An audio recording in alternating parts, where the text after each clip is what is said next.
مسند احمد ایک حدیث کی بڑی معتبر کتاب ہے، اس کے اندر ایک روایت نقل کی گئی ہے کہ اللہ کے نبی حضرت محمد رسول اللہ صلی اللہ علیہ وسلم نے فرمایا کہ جب کسی قوم کے اندر دو چیزیں عام ہو جاتی ہیں تو ان دو چیزوں کی وجہ سے اللہ تعالیٰ اس قوم پر دو عذاب نازل فرما دیتے ہیں۔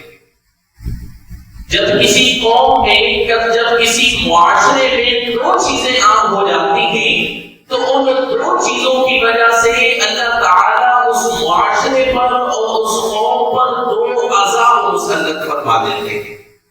پہلا، اللہ کے نبی نے فرمایا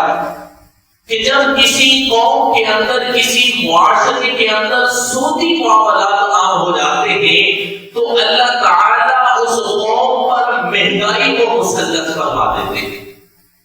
دوسرا، اللہ کے پاک پیغمبر نے ارشاد فرمایا کہ جب کسی قوم کے اندر، کسی معاشرے کے اندر رشوت عام ہو جاتی ہے تو اللہ تعالیٰ اس قوم کو، اس معاشرے کو بزدل بنا دیتے ہیں اور دشمنوں کا رعب اور دبدبہ اس قوم پر مسلط کر دیا جاتا ہے۔ تو اگر دیکھا جائے آج کل کے معاشرے کے اندر تو یہ دونوں چیزیں ہمارے معاشرے میں پائی جاتی ہیں، اور ان دونوں کاموں کی وجہ سے اللہ نے یہ دونوں عذاب ہمارے اوپر مسلط کیے ہوئے ہیں۔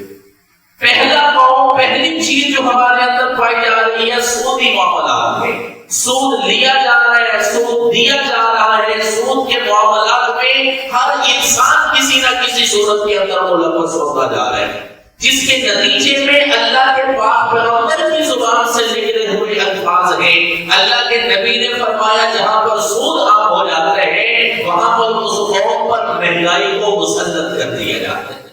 دوسرا جو میں عرض کر رہا ہوں، اللہ کے نبی نے فرمایا کہ رشوت جہاں پر عام ہو، جہاں پر رشوت کا بازار گرم ہو جائے، جہاں پر جج کے فیصلے خریدے جائیں، جہاں پر جج کا طلب خرید لیا جائے، جہاں پر وکیل کے دلیلوں کو خرید لیا جائے، جہاں پر ظالم کا ساتھ لینے والے لوگ موجود تو ہوں لیکن مظلوم کے ساتھ کھڑا ہونے والا کوئی نہ ہو، جہاں پر امیر کے ساتھ تو رش لگا ہوا ہو لیکن جہاں پر کسی مظلوم ماں بہن بیٹی کی عزت کا مسئلہ آ جائے